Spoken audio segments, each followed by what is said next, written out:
Gabriela Mistral fue una extraordinaria poeta que se repartió entre la docencia y la literatura.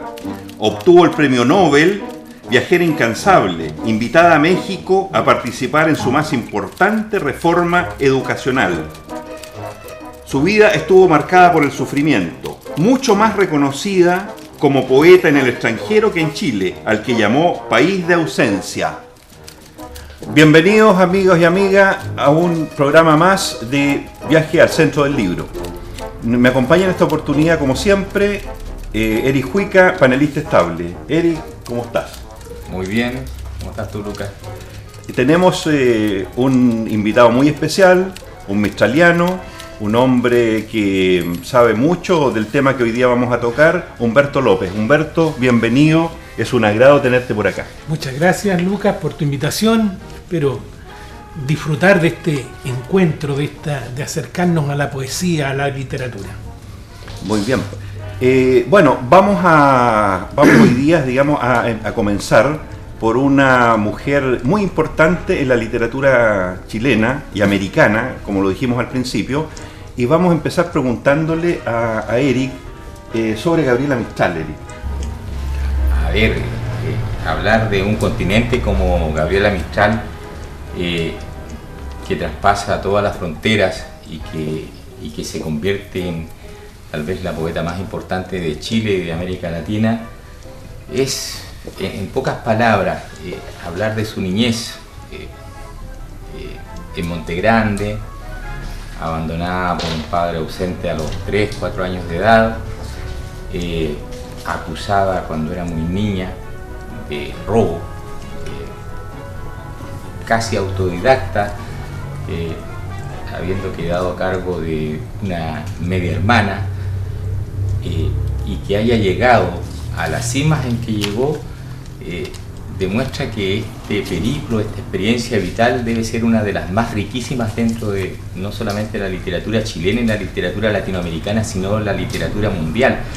Porque si examinamos este arco que va desde 1889, año de su nacimiento en Montegrande, hasta el año 1957, año de su muerte, nos vamos a dar cuenta que esa niña pobre, esa niña desamparada, que creció en un mundo con mucho sufrimiento, llegó a obtener el Premio Nobel de Literatura el año 1945 por una obra vasta, muy rica, y que hasta ahora persiste dentro de la literatura latinoamericana, y yo creo que va a persistir para siempre, porque su obra es una obra poética mayor, y baste recordar que fue la primera mujer latinoamericana que obtiene el Premio Nobel de Literatura y la cuarta mujer en la historia del Premio Nobel que lo obtiene.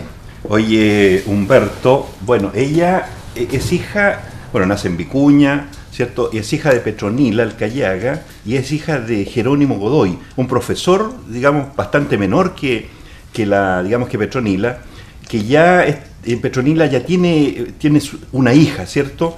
Este hombre, digamos que, como dice Eric, que alcanza a estar 3 años con su hija, también, digamos, le compone canciones, sí. La sangre de Godoy, en este caso, un poco, digamos, está dentro de Gabriela. Por ahí, digamos, también podemos entender también un poco cómo ella fue, ¿cierto? A lo que llegó, o sea, tenía algo de sangre también de este hombre que era ausente, pero que había sido un artista.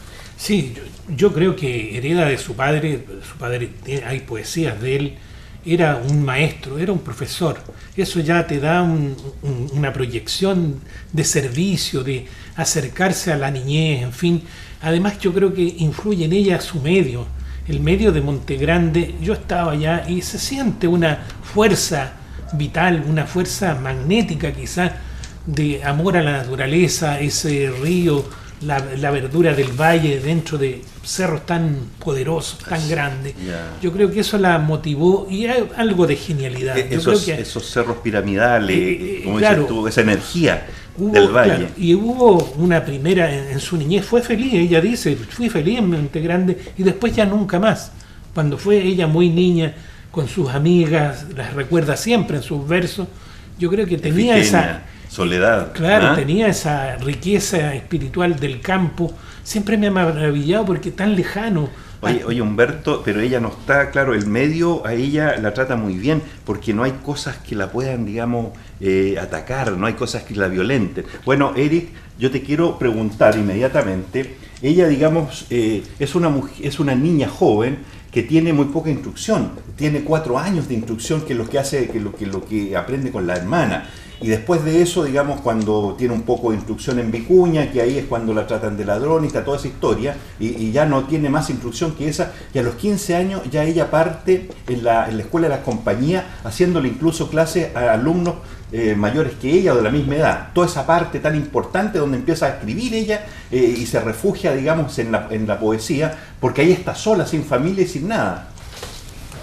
Lo que decía Humberto, hay una época de Gabriela, de Lucila Godoy Alcayaga, que es su primera niñez, que es de felicidad, donde está con sus amigas en Montegrande, es sacada, arrancada de ese lugar y mandada a Vicuña, en donde va a pasar, yo creo que las horas más tristes de una niña que tenía 12, 13 años, y después a La Serena, en donde empieza su trayectoria vital como educadora. No debemos olvidar que Gabriela Mistral tiene una dualidad.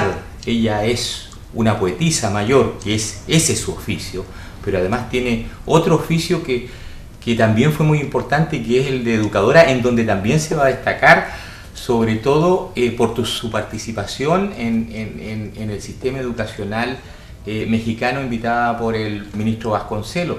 Entonces esta dualidad siempre se va a mantener en su vida, y no es un dato menor. No es un dato menor que cuando Gabriela Mistral muere, y debido a la miopía de todos los gobiernos de este país, desde la muerte de Gabriela Mistral en adelante, en determinado momento, quien es la heredera y dueña de todos los documentos de Gabriela Mistral pensó en que Doris Atkinson pensó en que esos documentos quedaran en el Barnard College de la Universidad de Columbia, en donde Gabriela Mistral, aunque no lo crean, es autodidacta, llegó a enseñar, es decir, a una de las universidades más importantes del mundo. En un momento determinado esos documentos estuvo en peligro de que quedaran en Estados Unidos, como pasó con los documentos de José Donoso, que José Donoso en vida los vendió a una universidad norteamericana, el gobierno chileno tuvo conocimiento de esto y no hizo nada por retener esos documentos tan valiosos para la historia de nuestra literatura y respecto de un hombre tan importante para este país. Pero en el caso de Gabriela Mistral primó siempre la voluntad de Gabriela Mistral que todos sus efectos personales quedaran en Vicuña, en el Museo de Vicuña, y que todos los documentos que constituyen efectivamente su legado, porque el legado de Gabriela Mistral es vastísimo. Baste pensar que los documentos que llegaron en el 2008 a Chile son más de 18.000 y que en Foja son más de 84.000. Todos esos documentos que fueron digitalizados en su oportunidad están a la disposición de quien quiera, tanto en la Dirección de Bibliotecas, Archivos y Museos, como en un archivo especial de la Universidad de Chile, en un archivo especial de la Universidad Católica y en el Museo Mistraliano de La Serena. A nosotros que somos con Lucas de la cuarta región, es muy importante que el legado de nuestra poetisa más importante para nosotros, y que es muy cercana, por cierto, por nuestras historias personales y porque nosotros provenimos de pueblos que son muy parecidos al de ella, todo su legado esté en nuestra región. Oye, Humberto, ella a los 19 años, estamos hablando, digamos, de una mujer muy joven, ella escribe, digamos, en los periódicos El Coquimbo, La Voz de Elqui. Ya es una mujer que ya, digamos, sus artículos que van saliendo, ¿cierto? Digamos que los van haciendo conocidos en todos lados, y la van haciendo conocida, muy conocida ella. Digamos, primero hay gente que ya llama mucho la atención, ¿cierto? Ya la antologan incluso, y eso hace que ya se convierta en una mujer importante. Ahora, yo, digamos, lo que te pregunto, ella, digamos, todo esto que escribió en el principio, porque no estamos hablando solo de la poesía, sino que de sus artículos, que fueron tan, digamos, profeministas, porque ella, digamos, ella en sus artículos, por ejemplo, dice cosas que las mujeres no deben, digamos, tener matrimonios arreglados, no tienen que, digamos, casarse con hombres por simplemente por interés, que tienen que hacer sus vidas como mujeres, tienen que ser plenas, tienen que conseguir profesiones, tienen que tener libros, tienen que leer, toda esa parte que es importante, ¿o no? Sí, mira, en realidad la primera publicación tenía 15 años, en 1904, aparece en el diario El Coquimbo, y escribe también en Penumbras de la Serena y La Voz de Elqui de Vicuña. Y en esa época ya empieza a escribir Desolación, y lo importante, tiene correspondencia con Rubén Darío. Rubén Darío estaba desde París, se comunicaba con muchos otros poetas, bueno, Amado Nervo, en fin, otros poetas, y era una época de mucha fuerza de la poesía. Así que, pero está el genio de ella y esa vocación de servir, de mejorar la educación. Desde los primeros escritos ya piensa en mejorar la educación, siendo ella no una educadora profesional, incluso muchas veces le privaron de ser directora de una escuela, en eso no tengo los detalles exactos, pero es importante también lo que se ha dicho aquí, ya que de México la llama José Vasconcelos, claro, para promover, para hacer una reforma educacional. Claro. Con los antecedentes que teníamos, es colosal la figura de claro, ella como pensadora, me interesa, además de poetisa. Yo creo que le interesa mucho a la gente, por ejemplo, entender que ella a los 25 años, Eric, a través de ganar un concurso tan importante, estamos hablando en Chile en el periodo de don Ramón Barros Luco, ¿cierto? Ella tiene 25 años y se presenta al más importante certamen de Chile, ¿cierto? Que son los Juegos Florales, y los gana con los Sonetos de la Muerte.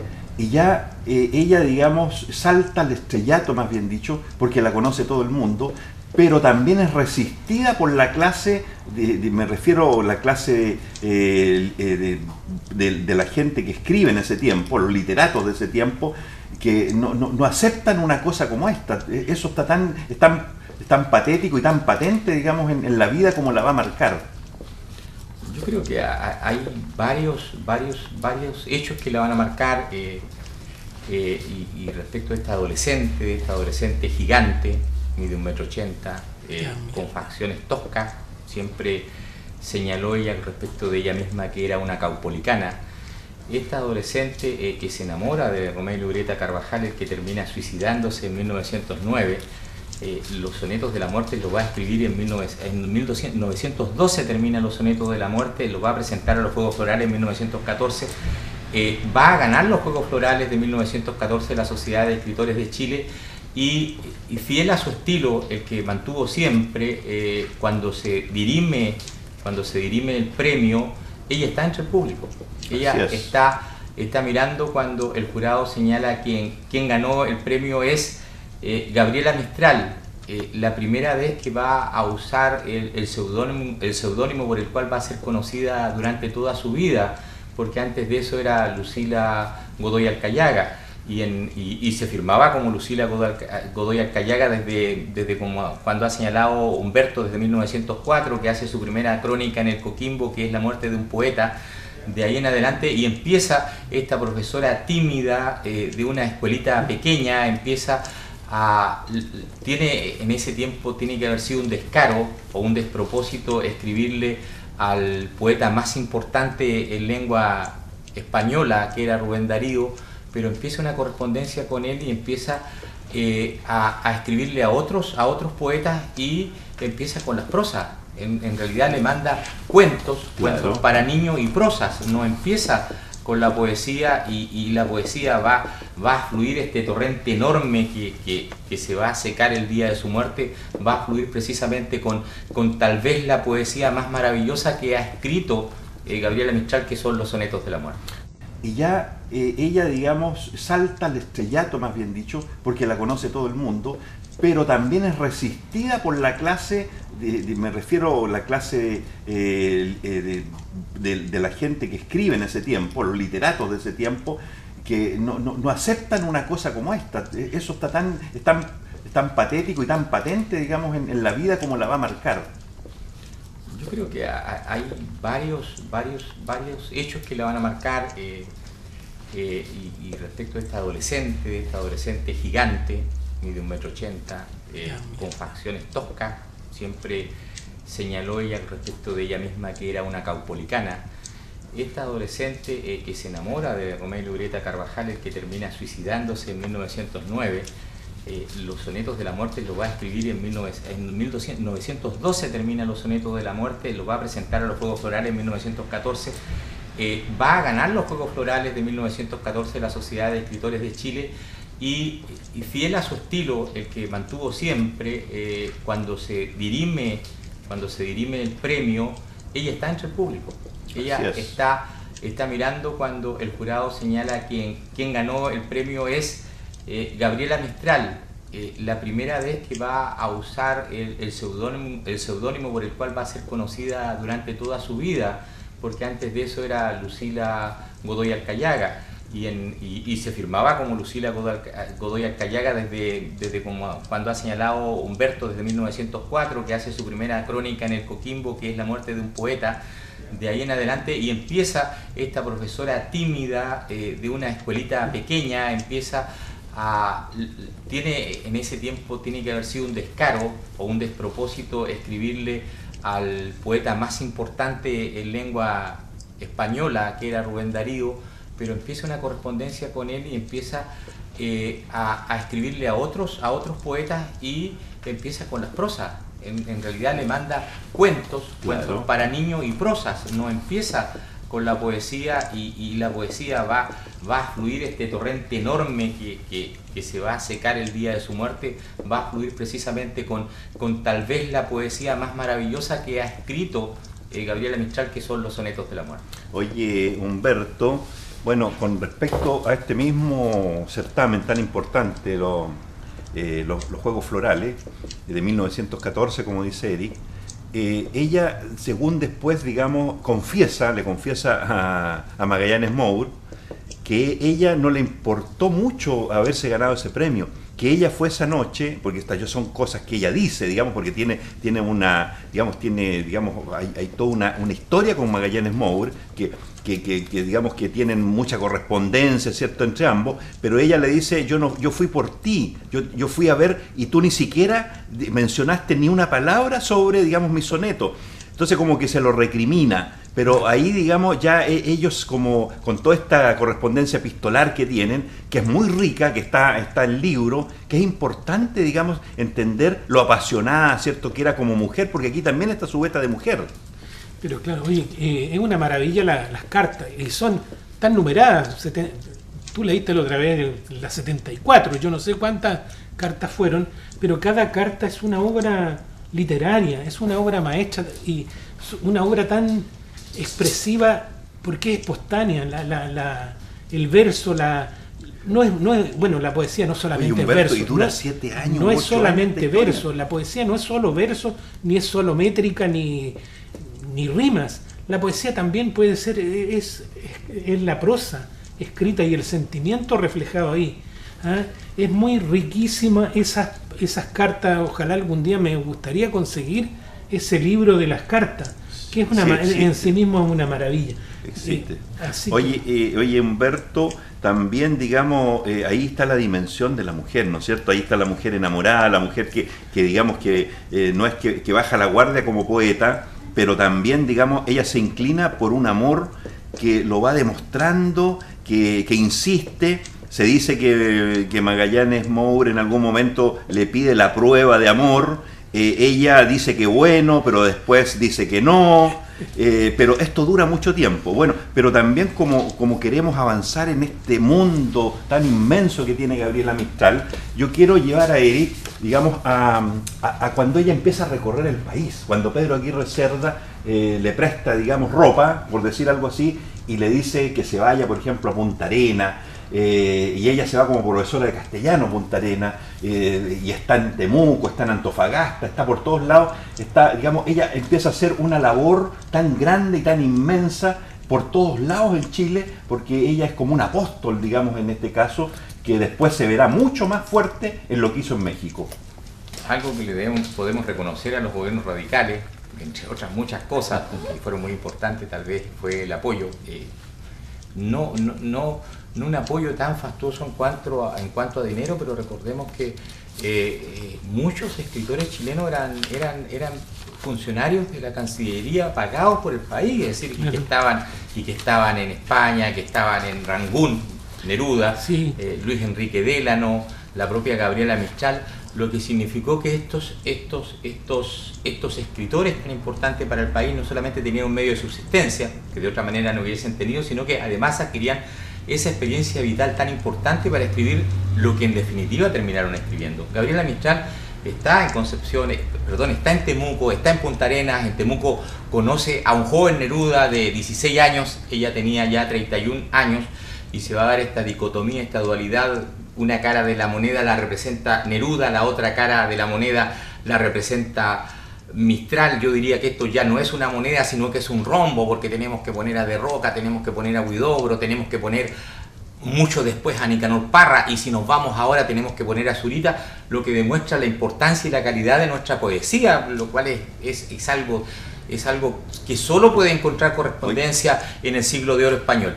Pero hablando de Gabriela Mistral, esta Gabriela Mistral de 31 años que conoce a este joven de capa y de sombrero alón que quería ser poeta y que se creía poeta, se creía el cuento, ¿eh? Se creía el cuento y lo escenificó hasta el final, porque hasta el final Neruda escenificó un poeta, un personaje.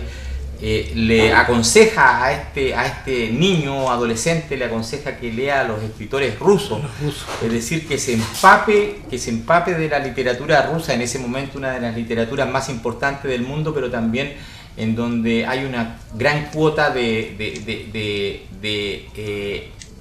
sufrimiento, una gran cuota de dolor, una gran cuota de bucear en los fondos del alma humana, y una gran cuota de lo social. Recordemos que por qué Gabriela Mistral fue tan perseguida y fue tan resistida por ciertos círculos en este país, porque era mujer. Así es. Mujer. Era provinciana. Porque era poeta. Claro. Porque era pobre. Claro. Porque tenía ideas sociales que podrían ser calificadas de izquierdistas. Y porque en definitiva... Hasta por su estética. Ya hablamos de su estética, ese porte majestuoso, esa altura de 1,80 m, sus facciones toscas, porque en definitiva, y hay que decirlo, era lesbiana. Entonces, ¿cómo no iba a ser resistida en un país como este, un país machista, un país clasista, machista, clasista, y en donde siempre la cultura ha sido mal mirada? Y si es poesía, con muchísima razón, porque siempre la poesía ha sido una materia muy sospechosa. Oye, Eric, bueno, tú nos estás ilustrando maravillosamente, pero yo también quiero llevar a Humberto, que es un gran mistraliano. Llega el año 1922 y yo creo que es clave.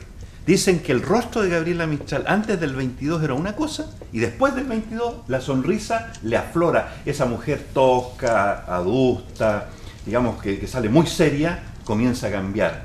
Yo quiero dejarte a ti en eso, y te voy a dar dos temas, Humberto. Uno, que ella publica, digamos, en Nueva York, Desolación, y lo publican allá, se lo publica, digamos, un grupo de literatos importantes, digamos, y eso, digamos, a ella le hace un salto cualitativo, pero tan inmenso que la empieza a conocer todo el mundo. Y ese mismo año, nada más y nada menos que José Vasconcelos, ¿cierto?, ministro de Educación de México, la invita a ser parte de esa revolución que quiere hacer él, digamos, y que quiere alfabetizar a los mexicanos, que están muy complicados porque vienen volviendo de la revolución.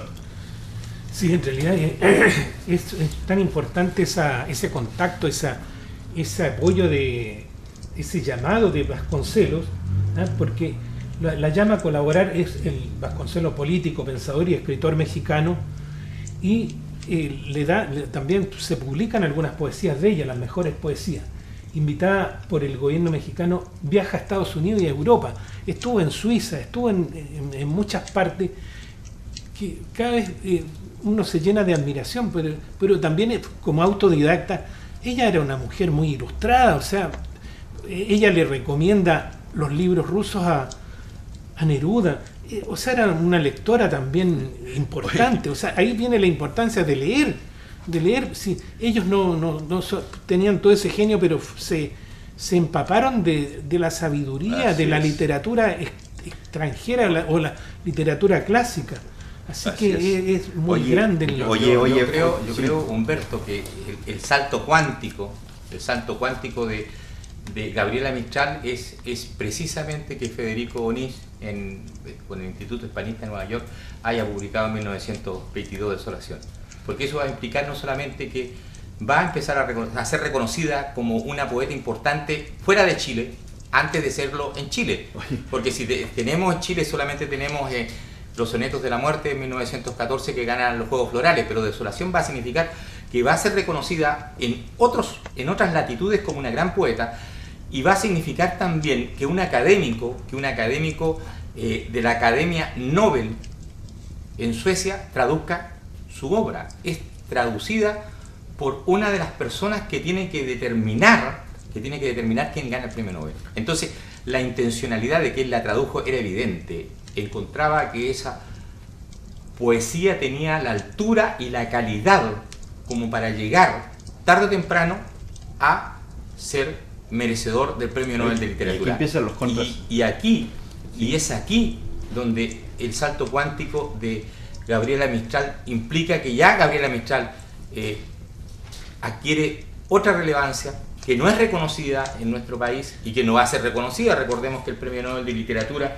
a Gabriela Mistral se lo dan en 1945, el mismo año que le dan el Premio Nacional de Literatura a Pablo Neruda, y que recién en 1951 Chile le va a dar el Premio Nacional de Literatura.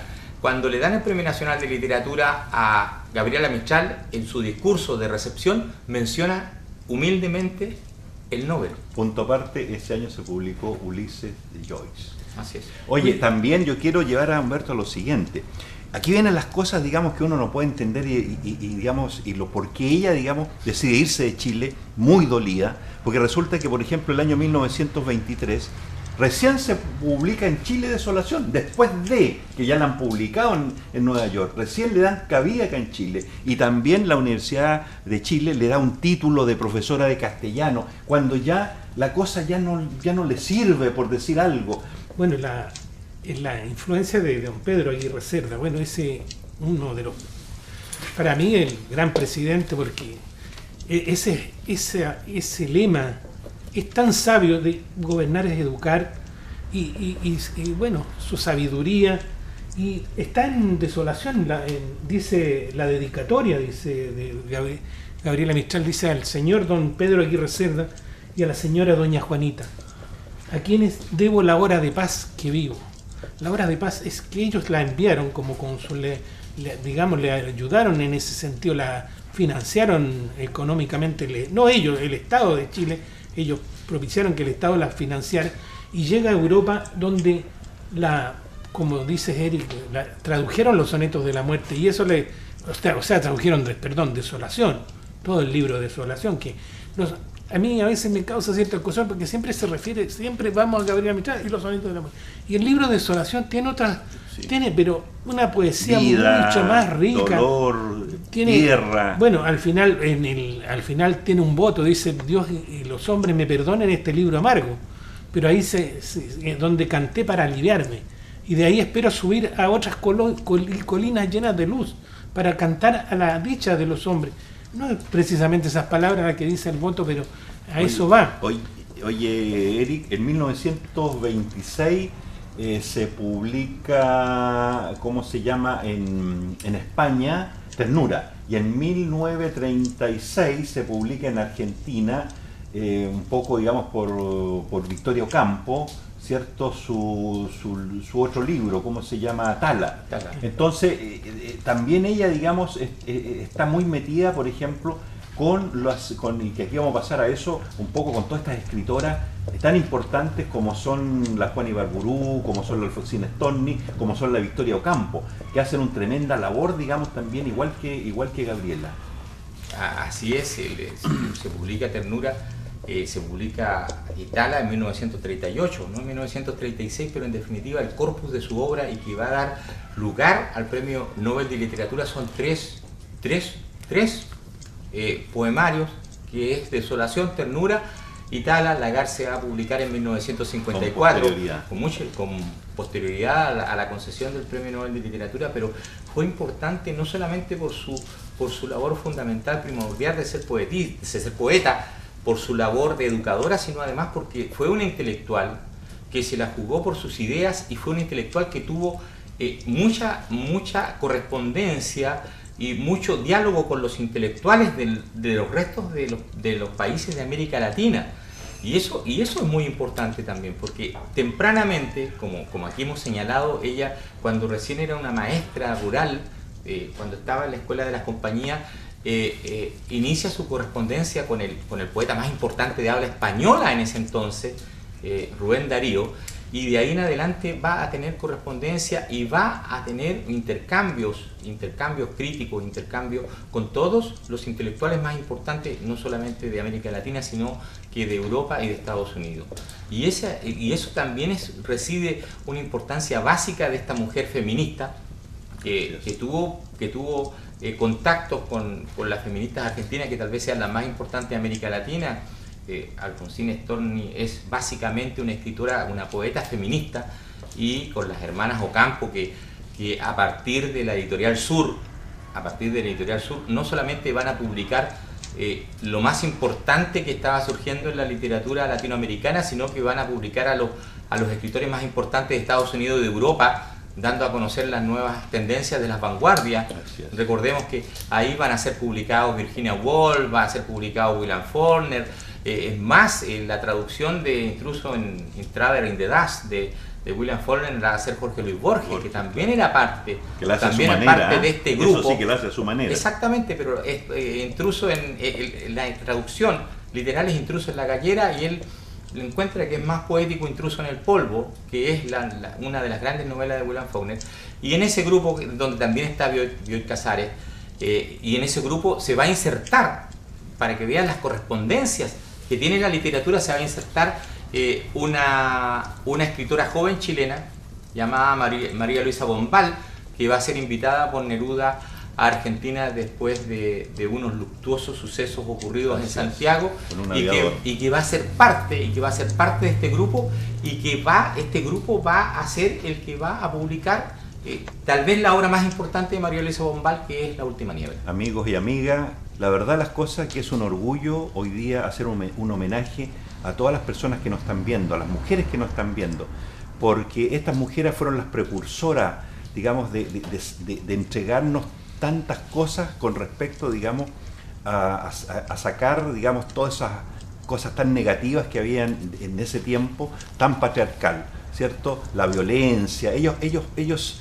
estuvieron en contra de todas las cosas que las mujeres, por ejemplo, no podían votar. Ellas insistieron una y otra vez en el voto. Por ejemplo, recuerdo haber leído que la Storni, ¿cierto?, la gran poeta argentina, en un momento ella hace un simulacro de votación, ¿cierto? O sea, cosas tan fuertes como esa en ese tiempo.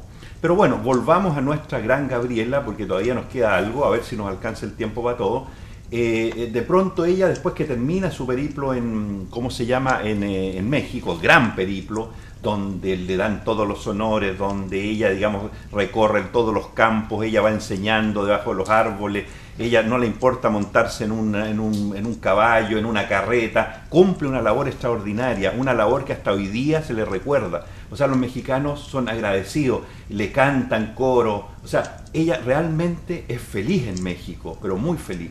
Pero deja México y se va a Francia. En Francia, nada más y nada menos que un día aparece un hermano que tiene, digamos, de apellido Godoy, ¿cierto? Un medio hermano, hablemos, con un niño chico, ¿cierto? Y ese niño chico que pasa a ser su verdadero hijo, y ahí sí que ella es verdaderamente una madre, porque lo cría, ¿cierto? Pero llega la Segunda Guerra y ella se va a Brasil. Y resulta que en Brasil, después de estar ejerciendo como su cargo, digamos ahí, Jean, ¿cierto? A los 18 años se suicida. Y eso, digamos, a ella la tira, como se dice vulgarmente, al suelo, la deja, digamos, muy mal, y ahí, digamos, hay una de las partes más negras, yo diría, de sus pérdidas y de los sufrimientos que tuvo Gabriela Mistral. Mira, bueno, lo que hemos dicho también, hemos omitido quizás que con todo este brillo de Gabriela Mistral y todo ese ambiente tan rico literario, era en la época que en Chile las mujeres solo tenían derecho a voto en las votaciones municipales. Ella gana el premio Nobel en 1945 y el voto a la mujer, para el voto general, digamos, el voto para la mujer como lo tenemos ahora, es en 1952. O sea, 7 años después en Chile se le da derecho a voto a la mujer, siendo que habíamos tenido esta mujer grandiosa. O sea, tú me quieres decir que cuando ella es premio Nobel no puede votar. Ella todavía en Chile no podía votar, o sea, con los presidentes. Claro. ¿Ah? Así de simple. O sea, la mujer más importante de América en su país no puede ejercer el derecho a elegir a su presidente porque no está apta, porque debe existir alguna cosa. ¿No? Y la ley es un poco anecdótico. Siempre me río, digamos, con mi mujer, como en broma leo las prohibiciones, o sea, quienes no podían votar. En fin, podrán votar tales personas, pero no pueden votar las personas que hayan sido condenadas, en fin, no pueden votar los dementes y no pueden votar las mujeres. Ese es nuestro Chile de ese tiempo. Sí. Estamos hablando, digamos, no tan lejano. ¿Eh? Claro. Así que menos mal que eso... Ahora yo quiero pasarnos inmediatamente para avanzar, porque vamos a hablar también de otras mujeres, directo al premio Nobel. Ese premio Nobel que a ella se lo conceden por ser, digamos, la mujer que más ha aportado a la literatura en América, por toda su poesía, sobre todo ahí está, digamos, lo que estamos hablando ahora, ¿cierto? Su primer libro, y la verdad es que la Academia Sueca, digamos, le rinde un tremendo homenaje, un homenaje ya que Chile, desde ese momento, las autoridades chilenas, que no le han concedido nada, que han sido egoístas, que todos se lo han negado, yo creo que ella siente una especie de satisfacción, porque en ese momento nos damos cuenta qué es lo que hemos hecho con esta mujer, que no la hemos reconocido y que está ahí dándonos lo mejor, digamos, lo más grande que puede tener un ser humano de las letras, y nosotros ni siquiera hemos sido capaces de darle el Premio Nacional de Literatura. Eric. A ver, yo siempre cuando veo las fotos de esa mujer imponente bajando esa escala en el Konserthuset de Estocolmo me emociono, al igual que cuando veo a Pablo Neruda en el mismo edificio con ese frac recibiendo el Premio Nobel de Literatura correspondiente al año 1971. En realidad es emocionante porque esa trayectoria vital que empezó con esa niña de una familia muy pobre, en un pueblo perdido en el norte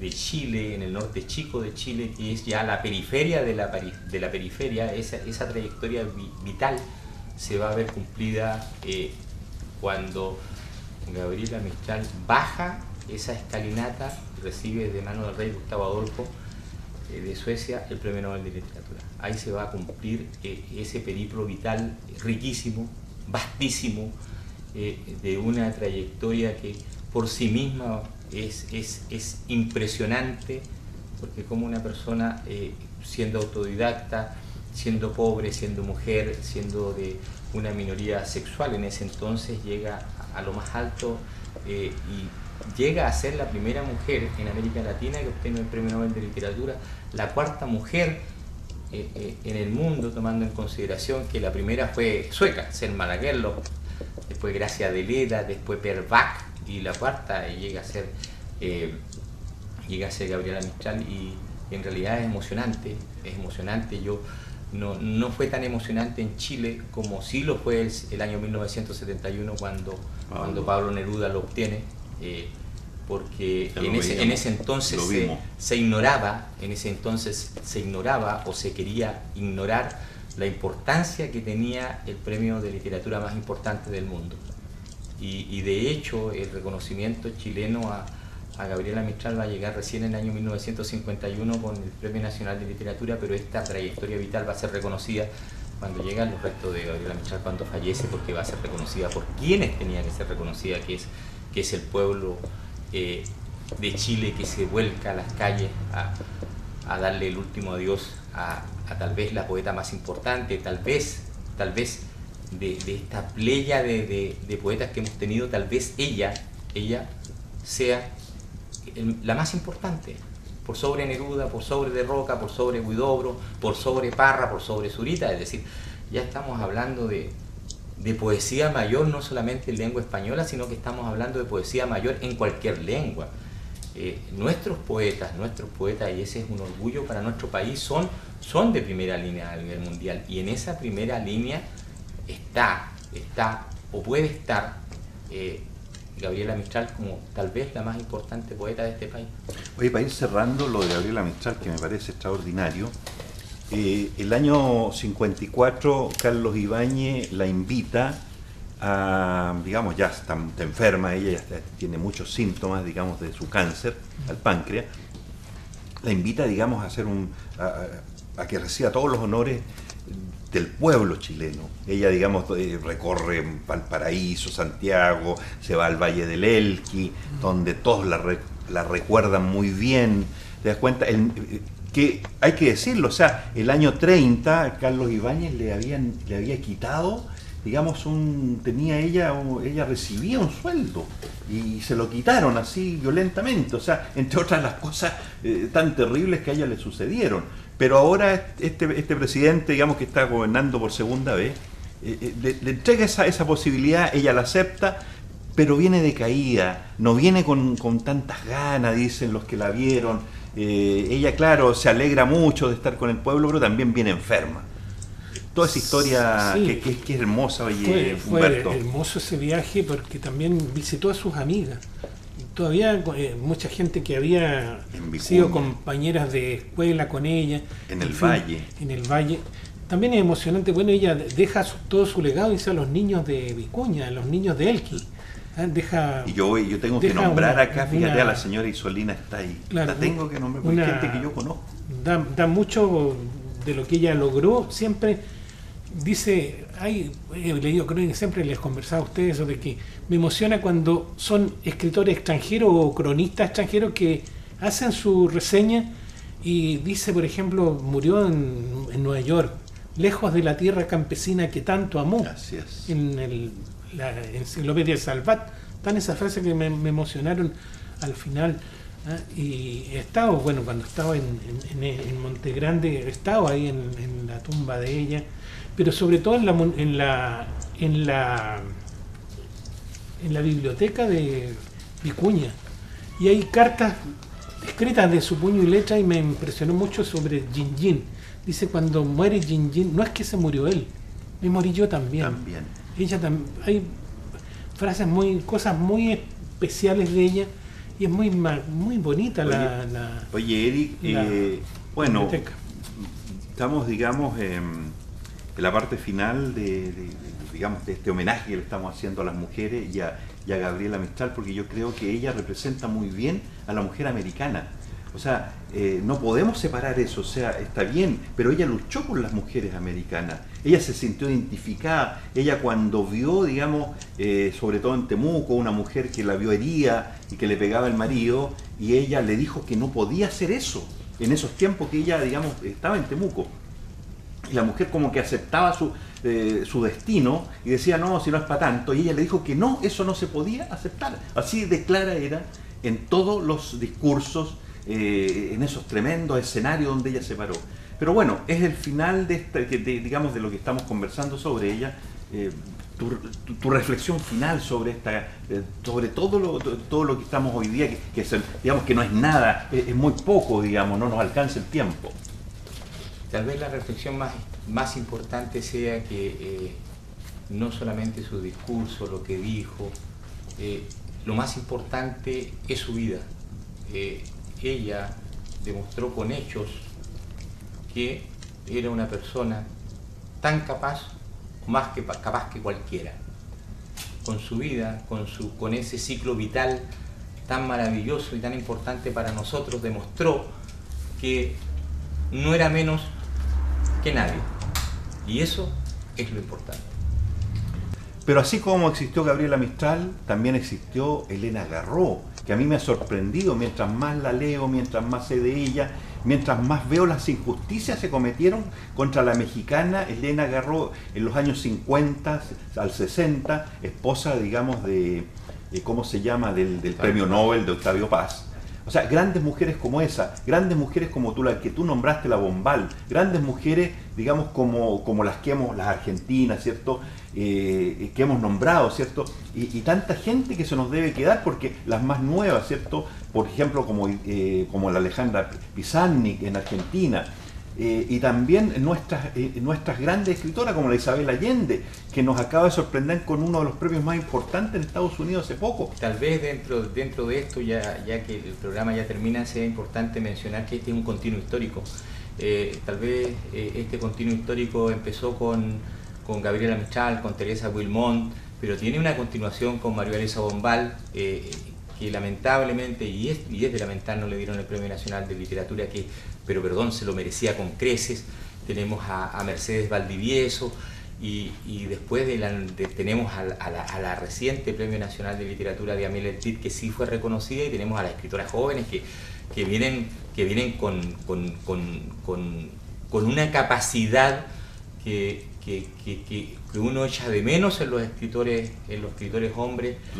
Alejandra Costamaña, Nona Fernández, Lina Meruane, que no solamente demuestran un oficio mayor a la hora de escribir, sino que con un espesor y una profundidad en sus propuestas estéticas que a uno lo deja asombrado, y que constituye pero un placer leer sus libros, un placer pero muy grande, y que ya están demostrando que están en las ligas mayores de la literatura. Lina Meruane y Nona Fernández ganaron el premio Sor Juana Inés de la Cruz, Lina Meruane en 2012 y por Sangre en el Ojo, y Nona Fernández por Dimensión Desconocida en 2017, pero ahora Alejandra Costamaña acaba de ser finalista del premio Herralde de literatura, y acaba de ser publicada su última novela por Anagrama. Es decir, hay una continuidad histórica muy importante, y no puedo dejar de mencionar, porque siempre se me olvida mencionarla, que en esta continuidad histórica tenemos que señalar a Violeta Parra, porque en definitiva nuestras dos madres tutelares son Gabriela Mistral y Violeta Parra. Y ojo que a propósito de esto, las dos son hijas de profesores, de hijas de profesores que eran buenas para el canto, eran buenas para la poesía y eran buenos para la chicha. A la farra. Humberto, te dejo también que tú te despidas, y que nos des tu impresión y tus últimas palabras. Mira, bueno, como tú sabes, mi admiración por Gabriela Mistral, también por Violeta Parra, por nuestras escritoras y poetisas, pero yo también quería citar, como lo hemos tratado en otros programas, en otras partes, a Juana de Ibarburú, la gran poetisa uruguaya. Juana de América. La Juana de América. Hoy día tuvimos ocasión de conversar algo acerca de ella, y he hecho un relato por un gran poeta chileno, Humberto Díaz Casanueva. Es realmente también maravilloso, pero por suerte en Uruguay fue reconocida por su pueblo con un gran orgullo. Es un gran también emblema de una mujer americana. Esa quería recordarla antes de terminar. Humberto, estimado Humberto, con Eric y con el programa te queremos hacer un obsequio muy, digamos, no muy grande, pero que te lleve un recuerdo de este programa, y felicitarte por todo lo que nos has entregado, porque hemos notado, digamos, tu gran cariño digamos, por toda la literatura. Y Eric también, digamos, despedirme de él, que es el partner, que es la persona que con todo lo que él sabe también hace que este programa sea mucho más fácil llevarlo. A ambos agradecidos, y a ti te damos este libro, que es de James Joyce, que en algún momento vamos a hablar de este hombre tan complicado, este escritor, que dicen sobre todo sobre el Ulises, pero que es tan fundamental en la literatura. Gracias por todo, Humberto. Muchas gracias, Humberto. Gracias, director. Amigos, amigas, nos despedimos una vez más, esperando haber contribuido con la literatura. Hoy día hemos dedicado este programa a las mujeres, especialmente a las mujeres de América y de Chile. Vamos a continuar con esta misma labor, con nuestros mismos programas con Eric, y seguramente, digamos, vamos a traer nuevamente a grandes escritoras a que hoy día nos acompañen y que podamos hablar sobre ellas. Muchas gracias. Por una mujer muy importante en la literatura chilena y americana. Abandonada por un padre ausente a los 3, 4 años de edad. En su niñez fue feliz, ella dice, fui feliz en Monte Grande y después ya nunca más. La primera mujer latinoamericana que obtiene el Premio Nobel de Literatura y la cuarta mujer en la historia del Premio Nobel que lo obtiene. Nada más y nada menos que José Vasconcelos, ¿cierto? Ministro de Educación de México, la invita a ser parte y que quiere alfabetizar a los mexicanos, que están muy complicados porque vienen volviendo de la revolución. Va a ganar los Juegos Florales de 1914 la Sociedad de Escritores de Chile y fiel a su estilo, el que mantuvo siempre, cuando se dirime el premio, ella está entre el público. Que cada vez uno se llena de admiración, pero también como autodidacta, ella era una mujer muy ilustrada, o sea... Perdón, está en Temuco, está en Punta Arenas, en Temuco conoce a un joven Neruda de 16 años, ella tenía ya 31 años. O sea, quienes no podían votar, en fin, podrán votar tales personas, pero no pueden votar las personas que hayan sido condenadas, en fin, no pueden votar los dementes y no pueden votar las mujeres. La mujer más importante de América en su país no puede ejercer el derecho a elegir a su presidente porque no está apta, porque debe existir alguna cosa. ¿No? Y el salto cuántico de Gabriela Mistral es precisamente que Federico Onís, con el Instituto Hispanista de Nueva York, haya publicado en 1922 Desolación. Porque eso va a implicar no solamente que va a empezar a ser reconocida como una poeta importante fuera de Chile, antes de serlo en Chile.